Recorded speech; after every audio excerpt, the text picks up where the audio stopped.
Halo, selamat siang semuanya. Assalamualaikum warahmatullahi wabarakatuh.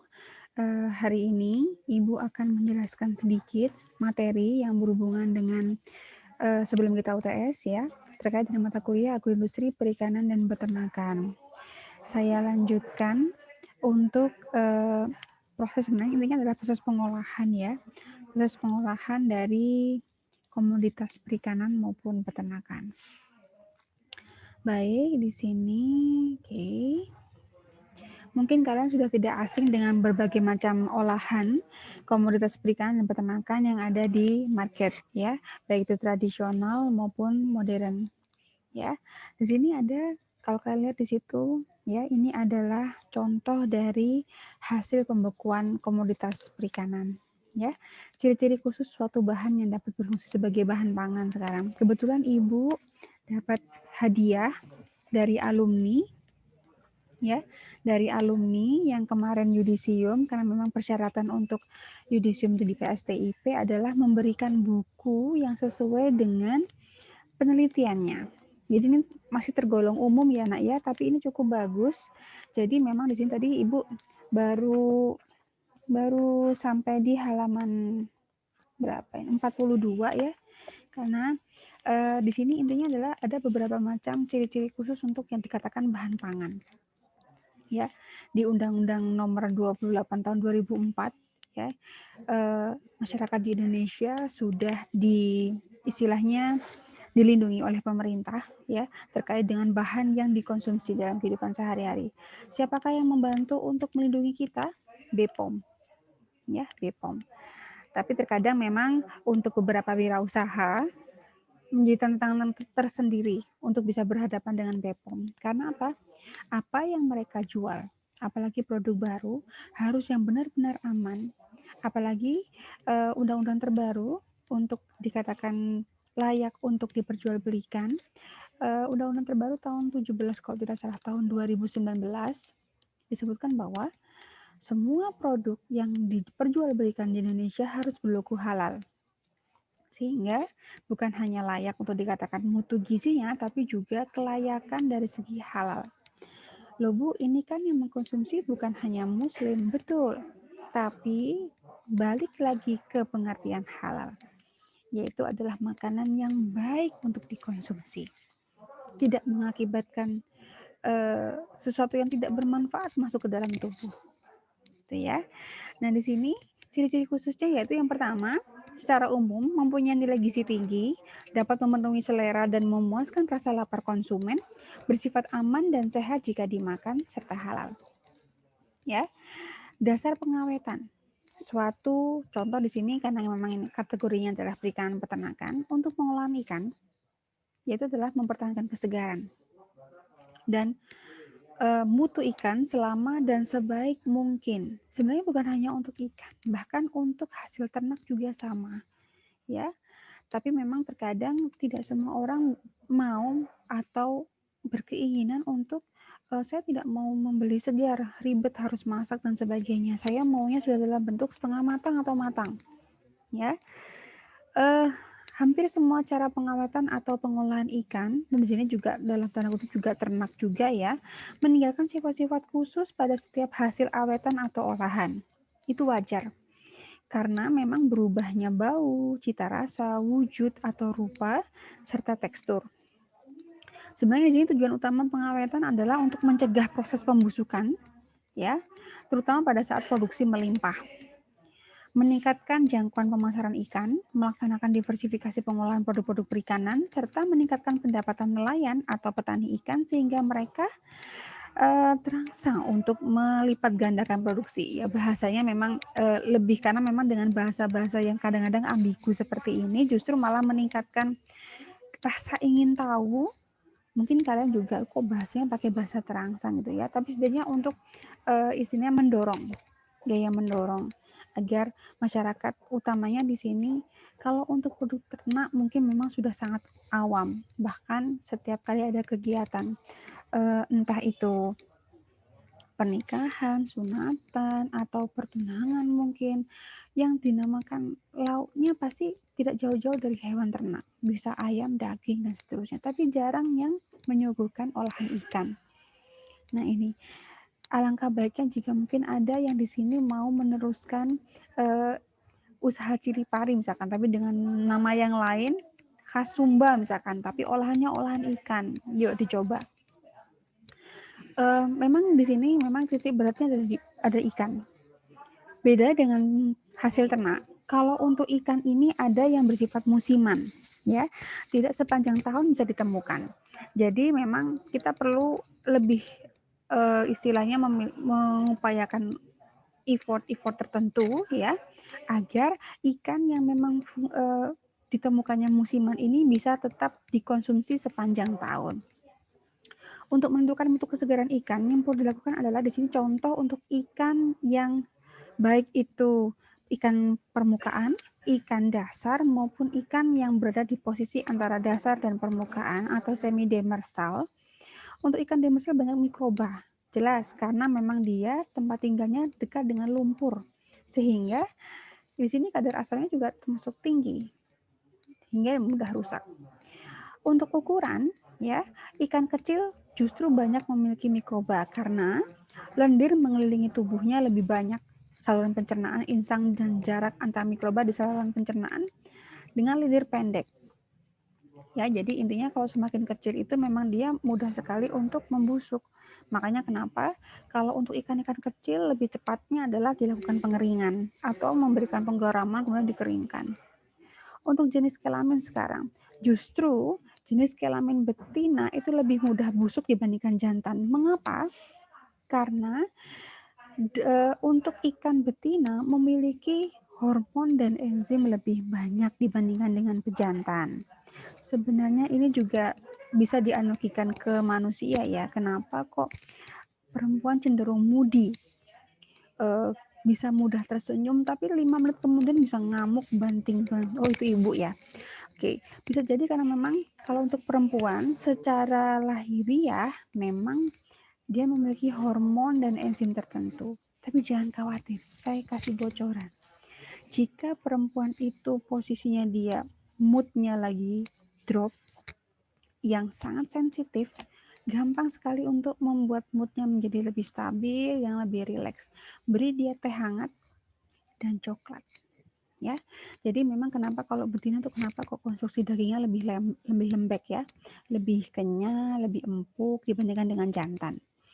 Ya, karena memang karena adanya hormon dan enzim yang lebih banyak dibandingkan jantan.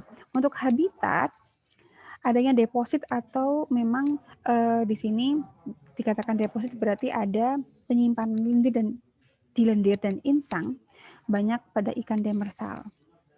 Ya, ini memang demersal memang cenderung lebih mudah busuk.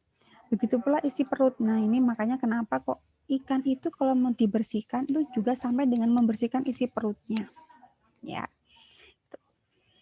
Kemudian jenis alat tangkap. Nah, di sini juga berlaku baik ikan maupun hasil ternak, di mana ya yang membuat ikan cepat mati itu cenderung lebih awet dibandingkan dia harus meronta-ronta terlebih dahulu baru mati. Itu malah mempercepat dia mengalami pembusukan. Mengapa demikian? Karena pada saat dia mengupayakan untuk intinya setiap ahli orang bukan hanya hewan ya, kita juga sebenarnya hewan ya. Ketika kita terluka, kita mengupayakan mengeluarkan seluruh tenaga kita, bahkan seluruh hormon dan enzim kita untuk entah melarikan diri, menjaga diri, ya, kecemasan dan sebagainya. Hal itulah yang mengakibatkan seperti tadi, kenapa kok betina cepat membusuk? Karena hormon dan enzimnya juga lebih banyak. Hal inilah berlaku pada jenis alat tangkap. Ketika alat tangkapnya itu justru malah memberikan ruang untuk ikan maupun hewan ternak itu untuk tetap bertahan hidup, justru akan mengeluarkan seluruh hormon dan enzim sehingga dia lebih mudah busuk ya. Kemudian kondisi cuaca, suhu udara panas menyebabkan ikan lebih cepat rusak. Karena ini memang berhubungan dengan hukum termodinamika ya. Kemudian letak geografis juga, semakin dia jauh di mana tempat memancing, di mana konsumennya semakin jauh kan memang kalau tanpa ada pengawetan yang sesuai bisa mengakibatkan cepat pembusukan. Dan kemudian di sini adalah cara handling. Ya, cara handling di sini perlakuan semakin kasar kita memperlakukan suatu hewan khususnya untuk konsumsi, ini berhubungan dengan jenis alat tangkap. ya. Sama juga dia pasti akan mengeluarkan hormon serta enzimnya lebih banyak. Jadi mengapa kita harus berhati-hati dalam memilih pisau, harus setajam mungkin gitu ya kalau memang dia misalkan menyembelih ya. Serta faktor lain seperti adanya penyakit maupun polutan. Jadi ini juga menjadi persyaratan untuk hewan yang akan kita konsumsi seharusnya adalah dia dalam keadaan sehat, bukan dalam keadaan sakit kemudian lantas dikonsumsi. Ada berbagai sampai dengan saat ini beberapa daerah masih belum mengetahui ini ya. Jadi oh itu ada hewan yang sudah sakit, daripada dia mati kasihan lebih baik kita sembelih. Itu juga tidak baik. Nah, karena saat dia sakit dia juga telah mengeluarkan hormon-hormon tertentu yang kemungkinan juga ion negatifnya juga akan masuk ke dalam tubuh kita. Jadinya tubuh kita juga bukan mendapatkan nutrisi, tapi malah mendapatkan sesuatu yang tidak baik. Ya. Ciri utama ikan segar dan ikan yang mulai busuk sudah pernah disampaikan. Oke. Ya. Sekarang penyebab terjadinya perubahan pada tubuh ikan. Tadi karena adanya aktivitas enzim, proses penguraian organ-organ tubuh ikan oleh enzim-enzim yang terdapat di dalam tubuh ikan sendiri disebut dengan proses autolisis. Ya. Selanjutnya, aktivitas mikroorganisme bakteri wajar ya. Karena ketika dia sudah dipanen, ditangkap, keadaan yang basah ya, itu merupakan lahan yang disukai oleh bakteri. Ingat, bakteri bisa hidup pada kondisi air 0,89% minimal. Kemudian di sini ada beberapa contoh tempat di mana ini hasil penelitian ya, di insang berapa, usus berapa, di kulit berapa. Tahu ya, jadi lebih banyaknya adalah di saluran pencernaan. Selanjutnya adanya oksidasi lemak oleh udara, timbul aroma tengi. Mengapa? Ingat, ketika suatu komoditas tersebut memiliki kandungan asam lemak, apalagi asam lemak tak jenuh, maka ketika dia berinteraksi dengan oksigen, dengan cahaya, dengan udara, atau dengan adanya logam-logam berat misalkan yang tercampur pada asam lemak tersebut, maka itu akan mengakibatkan aktivitas oksidasi. Jadi hasilnya apa? Tengi atau rancid ya. Nah, ini sebenarnya juga sudah disampaikan sebelumnya bahwa ada fase-fase setelah komoditas baik ikan maupun peternakan itu mati, yaitu ada fase apa itu pre-rigor, rigor, dan post-rigor atau pasca rigor. Saat pre-rigor terjadi, apa itu yang terjadi? Pertama, proses kimia dan pertumbuhan bakteri berlangsung sangat lambat. Ya, terjadi pelepasan lendir dari kelenjar bawah kulit ke permukaan tubuh. Daging menjadi kenyal, lunak, dan pH sekitar 7 ini awal-awal setelah hewan itu mati. Ya, ini masih pH-nya masih 7, Nak. Dan memang tekstur dagingnya masih kenyal dan lunak. Namun, ketika memasuki rigor mortis, yaitu suatu fase daging ikan mulai terjadi kekakuan yang disebabkan oleh kontraksi dan interaksi protein aktin dan miosin sehingga membentuk aktomiosin. Sebenarnya rigor mortis untuk ikan juga berlaku pada hewan ternak ya, cuman yang berbeda adalah jamnya. Tapi kalau untuk prosesnya sama ya. Ketika ada pembentukan aktomiosin ini, maka yang terjadi adalah tubuh ikan mengalami kekakuan. Jadi kakunya bukan karena oh ini kakunya karena memang dia membeku, tidak. Kalau dia di pasar tradisional utamanya dia terdapat proses kekakuan ikan ini memang karena memang sudah memasuki fase rigor mortis ya, mulai pada bagian ekor dan merambat ke kepala. Biasanya terjadi 1 sampai 7 jam setelah ikan mati. Dapat diperpanjang bila ikan segera dibekukan sehingga masa rigor akan berlangsung lebih lama. Ya. Kemudian fase post atau pasca rigor mortis yaitu suatu fase daging ikan mengalami autohidrolisis dan kerusakan mikrobiologis. Di sini yang terjadi adalah adanya hidrolisis kreatin dan energi ATP oleh fosfatase. Kemudian kreatin fosfat diurai menjadi kreatin dan fosfat sehingga ATP-nya berubah menjadi, tahu ya ATP, adenosin trifosfatnya akan berubah menjadi adenosin difosfat dan fosfat organik. ADP sendiri nantinya akan terurai menjadi ribosa, fosfat amonia, dan hiposaktin. Kondisi perurian akan menaikkan pH Ya, mohon maaf, bukan menaikkan tapi malah menurunkan pH yang awalnya 7 tadi menjadi 6,2 sampai 6,6. Dan terjadi penyerangan mikrobiologis di insang. Mengapa? Karena memang untuk hewan-hewan mikroba ini memang cenderung menyukai suasana asam. Nah, ini adalah arahnya, jadi dari ikan awal mati untuk sampai pembusukan ini dia mengalami fase-fase apa saja. Ya, jadi dengan adanya informasi ini Anda bisa mengetahui kapan Anda bisa mengkonsumsi ikan maupun hewan ternak tersebut. Ya, cara-cara pengawetan dan pengolahan pada pasca panen perikanan dilakukan berdasarkan pertimbangan. Ya, kalau kalian mau atau nanti suatu saat ilmu ini bermanfaat untuk kalian sebagai calon wirausaha, ada pertimbangan-pertimbangan pengolahan apa yang akan kalian terapkan pada komoditas yang Anda miliki. Yang pertama, apakah tubuh ikan mengandung protein dan air cukup tinggi sehingga merupakan media yang baik bagi pertumbuhan bakteri pembusuk? Kalau memang iya, maka lakukanlah pengeringan atau penggaraman atau langsung pembekuan cepat gitu ya. Kemudian yang kedua, lihat dulu apakah daging ikan mempunyai sedikit tenunan pengikat atau tendon sehingga proses pembusukan pada daging ikan lebih cepat dibandingkan dengan produk ternak atau hewan lainnya. Dan yang ketiga, produksi ikan bersifat musiman. Nah ini, dan yang keempat, kebutuhan manusia akan ikan tidak pernah mengenal musim. Tapi faktanya memang untuk konsumsi ikan memang tidak sebanyak konsumsi ternak. Itu yang disayangkan. Makanya kenapa pada saat Ibu Susi Pujiastuti menjabat sebagai Menteri Perikanan, ada gerakan ayo makan ikan. Kalau tidak, Oke. Keuntungan konsumsi ikan sekarang dibandingkan dengan produk hewani lain. Indonesia itu 70%-nya adalah perairan. Bahkan bukan hanya dari laut. Darat, waduk pun, sungai pun ada loh yang bisa dikonsumsi. Dan itu menjadi sumber protein hewani untuk tubuh manusia. Maaf.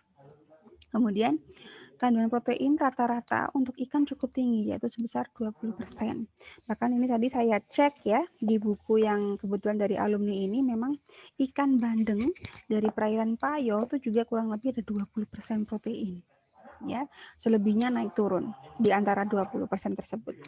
Kemudian daging ikan sebenarnya relatif lebih lunak dibandingkan dengan hewan ternak. Sehingga untuk para lansia atau untuk anak-anak balita yang membutuhkan protein tinggi untuk memperbaiki sel tubuh ya, dan masih banyak keuntungan mengkonsumsi protein lainnya, lebih mudah dicerna. Beberapa daging ikan memang tidak berbahaya, tapi ingat juga ada yang beracun, contohnya ikan fugu ya. Daging ikan mengandung sejumlah mineral yang sangat dibutuhkan tubuh. Ikan dapat dengan cepat dan mudah disajikan dalam berbagai bentuk olahan. Bahkan kalau kalian lihat di budayaan Jepang misalkan, atau ya Jepang ya, kebanyakan Jepang dan Korea, itu yang namanya mengkonsumsi komoditas perikanan bisa dalam keadaan mentah gitu ya. Kemudian harga juga relatif lebih murah. Kebetulan kalau di Indonesia memang murah, nak. Tapi memang kalau di beberapa negara, khususnya di Uni Eropa, di Jerman, ya untuk makan kepiting saja itu seperti seharga rumah. Kemudian daging ikan dapat diterima oleh segenap lapisan masyarakat. Tapi memang dengan catatan tidak semua masyarakat memiliki kemampuan mencerna daging ikan karena ada yang memang alergi. Tapi bukan hanya ada, juga tidak bermaksud orang-orang yang cenderung ini ikan tuh sebenarnya tidak baik untuk alergi tertentu misalkan. Kok komoditas perikanan, komoditas hortikultura pun juga ada yang alergi, contohnya alergi kacang, itu juga ada ya. Jadi sebenarnya intinya tidak semua orang memiliki kelebihan yaitu alergi, ada juga yang memang aman-aman saja mengkonsumsi, tapi memang kelebihannya lebih banyak protein. Oke, nah ini lebih jelasnya untuk komposisi kimianya. Oke, nah ini beberapa hasil rangkuman dari sebelumnya yang kita sampaikan, bahwa bagaimana sih cara mengolah, bisa menggunakan suhu rendah, suhu tinggi, mengurangi kadar air, menggunakan zat antiseptik, maupun menggunakan ruang hampa udara untuk menghindari oksidasi. Ini beberapa bahan-bahan yang memang masuk atau bagian di dalam ikan yang harus kita olah. Air Air di sini ada dua macam yang masuk dalam tubuh, yaitu air yang terikat. Ya, air yang terikat yaitu karena air tersebut berikatan dengan molekul-molekul hidrofilik pada protein yang terdapat pada daging ikan, serta ada air bebas yang terbentuk karena adanya tekanan osmotik dan daya adsorpsi struktur sel. Ada lemak juga.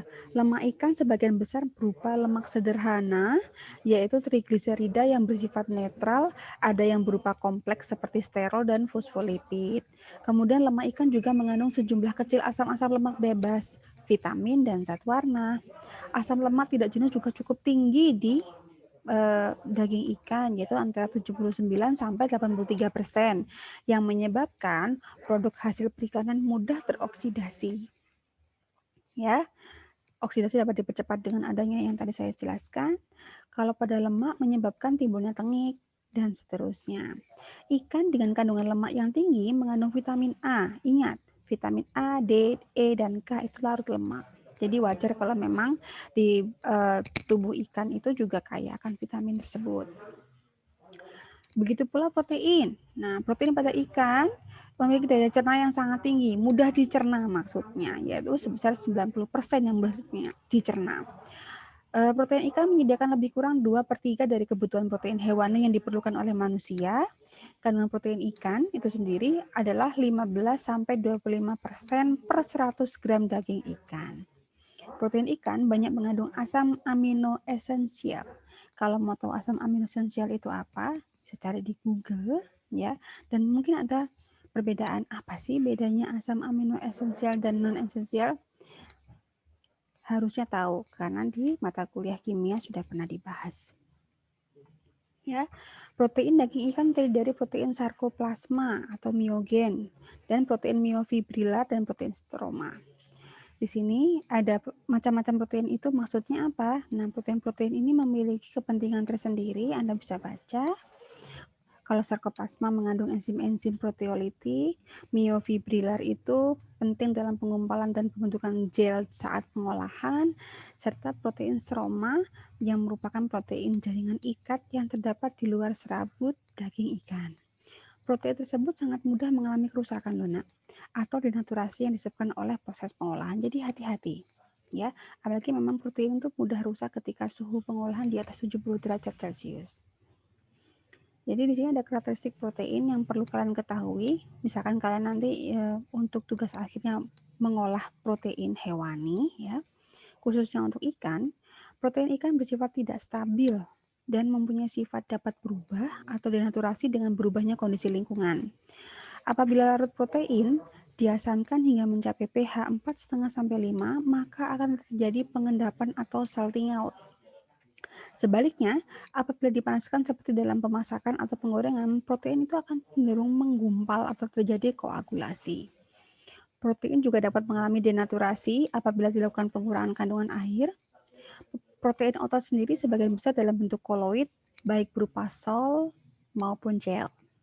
Kemampuan untuk mengekstraksi protein myosin lebih besar pada pH yang tinggi, yaitu basa, dibandingkan dengan asam. Oke. Untuk vitamin, ya tadi Ibu jelaskan, memang untuk vitamin untuk ikan yang cenderung kaya juga akan lemak, di mana lemak itu menjadi pelarut terbaik untuk vitamin A, D, dan K. Bukan berarti C dan B tidak ada, ya ada. Oke. Kemudian untuk mineral, garam-garam mineral yang terdapat pada daging ikan, seperti garam-garam fosfat, merupakan senyawa-senyawa yang berperan dalam proses glikolisis atau pembentukan energi pada otot. Kemudian mineral yang terkandung dalam daging ikan adalah mineral mikro dan makro. Dan ini beberapa vitamin daging ikan. Ya, A, B, C, D, dan E lengkap. Nah, untuk mineralnya juga cukup banyak variasi ya, karena memang untuk kondisi yang di akhir, karena memang air itu sendiri juga kaya akan mineral yang terdapat pada baik itu batuan maupun dari tanah ya. Oke, demikian informasi yang dapat Ibu berikan. Untuk tugas UTS-nya akan menyusul setelah kalian menyaksikan penjelasan terkait dengan pertemuan sebelum UTS ini, pertemuan ke-7. Selanjutnya Jangan lupa untuk mengerjakan dan ikuti petunjuknya, dikumpulkannya jam berapa, sesuai tepat waktu ya. Terima kasih untuk pertemuan kali ini, sampai jumpa setelah UTS.